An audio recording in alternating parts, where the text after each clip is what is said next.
Have you ever watched helplessly as your family's 100-year history was literally crushed under the wheels of pure greed? What if the smiling HOA president next door was secretly a land-grabbing corporate shark using safety regulations as her weapon?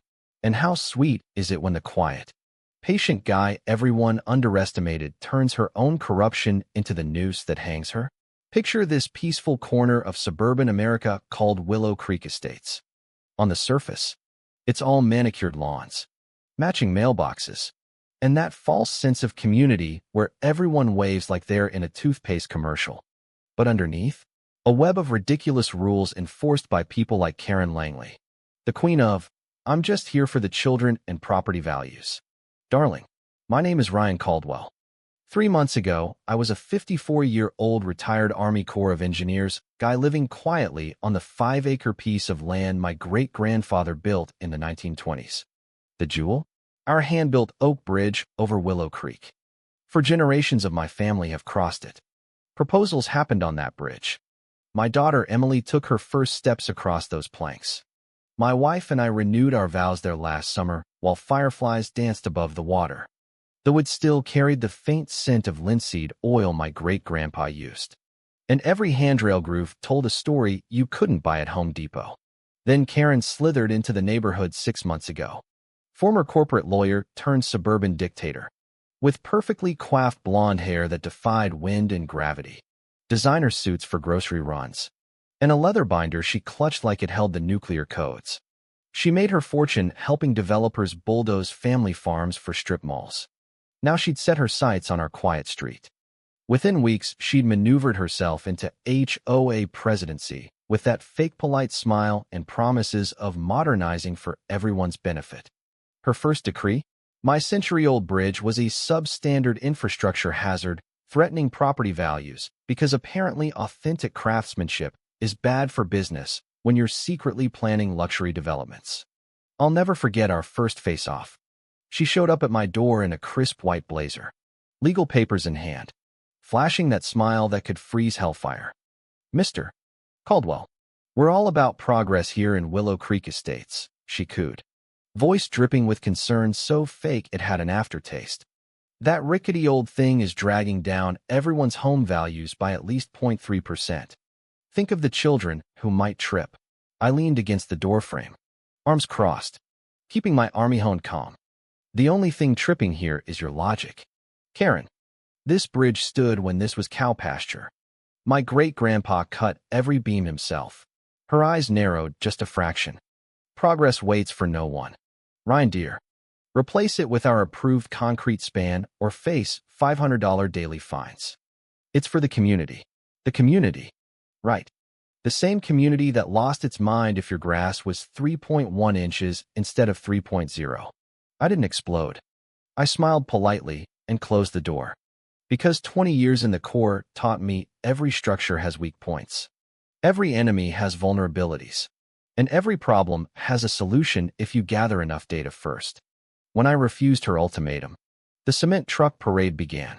Suddenly, every approved construction project in the subdivision needed to route their massive monsters directly over my bridge. "Sorry, pal." HOA-approved route. The drivers would shrug with zero sympathy. These weren't delivery vans. These were 30-ton beasts that made the ancient oak beams scream like they were being waterboarded. Each pass left fresh stress fractures spider-webbing through timber that had survived wars, floods, and my teenage driving lessons. The peaceful morning mist over Willow Creek turned into diesel fog that burned your throat and coated everything in concrete dust. My grandmother's old china rattled in the cabinets like an earthquake every time another truck rumbled past. From her kitchen window across the way, Karen would stand with her latte, watching the destruction like it was her favorite Netflix binge. She'd even wave sometimes, that saccharine smile never slipping. The black humor of it? She started sending me violation notices for excessive noise pollution from the very trucks she ordered. "We're just modernizing for the children. Ryan dear," one note read. I laughed so hard I nearly choked on my coffee. The woman was fining me for the chaos she created while sipping pumpkin spice and dreaming of condos. 3 weeks in, her brother-in-law, The city building inspector, who just happened to be related, showed up for an emergency safety evaluation. Critically unsafe, he declared with the sincerity of a used car salesman. 30 days to demolish, or we'll do it and bill you. That night, I sat on the bridge alone, tracing the weathered handrail my great-grandpa shaped, listening to the creek babble underneath while diesel fumes lingered like a bad threat. This wasn't about infrastructure anymore. This was war. And Karen had just handed me the timeline I needed. 2 weeks later, my daughter Emily announced her engagement. She wanted the reception right there in the backyard overlooking the bridge. Same spot her grandparents celebrated their golden anniversary. Date set for the first Saturday in June. 60 guests. Catered dinner with string lights and honeysuckle centerpieces. The morning dawned perfect, clear skies. Gentle breeze carrying rose scents from my wife's garden. Emily looked radiant in her grandmother's lace dress as guests arrived. Then the first diesel rumble hit, like distant thunder. 6 cement mixers thundered down the road in convoy, timing their assault perfectly for the ceremony. The bridge shuddered under the first one's weight like it was having a seizure. Elderly Aunt Martha's champagne flute shattered. Uncle Robert's warm metals rattled like wind chimes in a hurricane. My 86-year-old mother froze halfway across with her walker, knuckles white against the oak as the planks swayed violently enough to make Great Aunt Helen grab the railing to keep from tumbling into the creek. Everyone back to the house. I shouted over the roar. The photographer caught it all on video, the fear in my mother's eyes. Guests fleeing like the bridge might collapse any second. Emily's perfect day dissolving into exhaust fumes and chaos. As the last truck rumbled away, I caught Karen's silhouette in her kitchen window, coffee mug raised in a mock toast. That's when the pieces clicked. While calming shaken guests, I overheard 2 drivers laughing. 6 runs in one day, serious overtime. Langley Construction pays double for weekend emergencies. Langley Construction. Her maiden name. A quick late-night search confirmed it. Karen owned 40%. She was damaging my bridge with her own trucks, then planning to profit from the replacement contract. Classic Karen. Slash your tires, then sell you new ones at triple price while calling it community service. I started building my case like I was engineering a fortress. Documentation beats accusation every time. I filed an emergency restraining order. Presented timeline photos showing the bridge was rock solid before her truck parade. The temporary order was granted. No more trucks pending independent evaluation. But Karen didn't quit. She got it overturned by a golf buddy judge. And the trucks roared back every 30 minutes from dawn to dusk. My wife started wearing noise-canceling headphones just to read the paper. Neighbors who'd waved for years now crossed the street. Anonymous complaints piled up. Unlicensed bridge operation, public safety hazard. The psychological warfare was textbook HOA bullying. Turn the community against the guy protecting his heritage. By now I was calculating every move. Insomnia at 2 a.m. brought the breakthrough. I remembered from my core days, when facing superior firepower. You don't charge head-on. You find the weak point and exploit it. Karen assumed newer meant stronger. Wrong. I drove to the county courthouse and pulled the original 1923 survey. My great-grandpa had written in perpetual rite of passage language and grandfathered the bridge 60 years before the HOA even existed. Property Law 101. Prior existing structures trump later covenants. The HOA's authority over my bridge was about as legal as a snowball in July. I hired a state university engineer and a historian. Their reports were pure gold. The bridge qualified for historic designation, and the original construction was museum quality. Any demolition now required environmental studies, public hearings, and enough red tape to strangle an elephant. I called an emergency meeting with the other HOA board members at my neighbor's house. Apple pie on the table to keep things civilized. Folks, I said, spreading the 1923 survey like battle plans. What Karen's been telling you about her authority?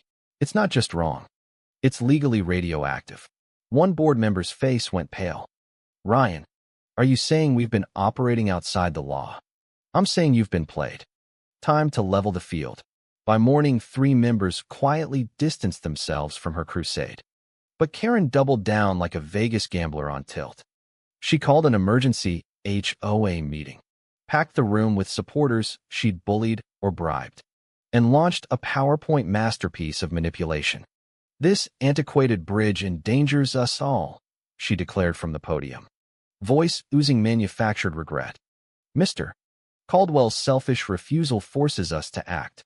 She slapped me with retroactive commercial operation fees totaling $75,000 and threatened forced sale to recover community debts. The crowd murmured approval like sheep. I sat in the back feeling like Daniel in the lion's den. When public comment opened, I stood slowly. "I'd like to address the board." Karen's smile could have performed surgery. "Surely you understand this is legal now. Ryan dear, speak through your attorney." "Oh, I plan to. But first, something fascinating I found this week." I connected my laptop. The 1923 survey filled the screen. "This predates your covenants by 6 decades." Grandfather writes, "Your entire case is built on sand." The room went quiet except for nervous coughs. Next slide. Historic designation report. Demolition now requires public hearings. Final slide. Her company's architectural plans for luxury condos on my exact lot. Filed before she even moved in. Using my property as collateral on pre-construction loans. Interesting coincidence, isn't it? The trucks, the bogus inspections, the manufactured crisis, it's all theater for a forced sale. The crowd turned like a tide. Board members demanded answers. Karen stammered, face shifting from confident prosecutor to cornered deer. A motion for no confidence passed in minutes. She was stripped of power right there. But cornered Karens don't surrender, they get desperate. And that's when things got really ugly. Getting kicked out of the HOA presidency should have ended Karen's bridge crusade. Instead, it turned her into a rabid animal with a law degree and nothing left to lose. 3 days later, my phone rang. Courthouse clerk with buried treasure. The 1918 Township Survey showed my family held original riparian water rights to the entire creek system. Every home in Willow Creek Estates had been sold promising waterfront amenities the HOA had no legal authority to manage. 15 years of monthly fees for services based on fraudulent claims. The entire subdivision was built on sand, legally speaking. I called my lawyer for an emergency consult. "Ryan, you're holding legal dynamite," he said, eyes wide. "You could shut off water access to every property tomorrow. They're all trespassing on your rights every time they water their lawns." But I didn't want to punish innocent neighbors. I wanted accountability for the guilty. We built a surgical plan, quiet title action for the water rights, complete HOA audit, historic protection filing, and independent engineering proof the bridge was safer than modern concrete. We let Karen think she still had cards to play while documenting everything. Her response was swift and unhinged. She filed 3 lawsuits claiming slander, imminent danger, and demanding emergency demolition. Anonymous blogs called me an unstable veteran. She harassed my wife at the bank, questioning our mortgage. Then came the sabotage. Trail cameras caught her loyalist loosening bolts at 2:30 a.m. The irony was delicious. They were making the bridge dangerous to prove it was dangerous. The final desperate act came at 4 a.m., the morning of the big town hall. I woke to my lawyer's call. Demolition crew under floodlights with Karen directing like a deranged general. Forged county orders claimed the bridge had partially collapsed and threatened environmental contamination. Her excavator bit into steel reinforcements I'd secretly installed weeks earlier. Sparks flew. Operator cursed. And the whole illegal operation turned into a public spectacle. Neighbors gathered. News crews arrived. Channel 7 went live. HOA president's pre-dawn demolition attempt on historic property caught on camera. I played the sabotage footage on my phone for the crowd. Karen's composure cracked completely. "Just tear it down," she screamed at the crew. The sheriff arrived with real inspectors. Forged documents. Criminal conspiracy. Fraud. Charges stacked like her lies. By sunrise, she was in cuffs on live TV. Blonde hair finally out of place for once. The town hall that evening was standing room only. I presented everything: water rights map, condo plans, bank loans, sabotage video. The room erupted. You've been running a $1 million scam disguised as suburban governance, the county attorney announced. Environmental violations, bribery, forged documents, federal charges loomed. Karen was arrested again. This time in front of the entire community she'd manipulated. Her development company filed bankruptcy. Her law license was revoked. 18 months in federal prison for fraud, conspiracy, and environmental crimes. The HOA was dissolved and reformed with actual transparency. My bridge became a National Historic Landmark. 6 months later, I'm sitting on those same oak planks watching my grandson learn to fish where his great-great-grandfather once did. The morning mist rises clean now, no diesel. Just honeysuckle and justice. Sometimes the best revenge isn't loud. It's patient, documented, and delivered with a smile while the tyrant implodes on live television. Research your deeds. Folks, fight smart. And never underestimate the quiet engineer who knows exactly how structures and empires really fall.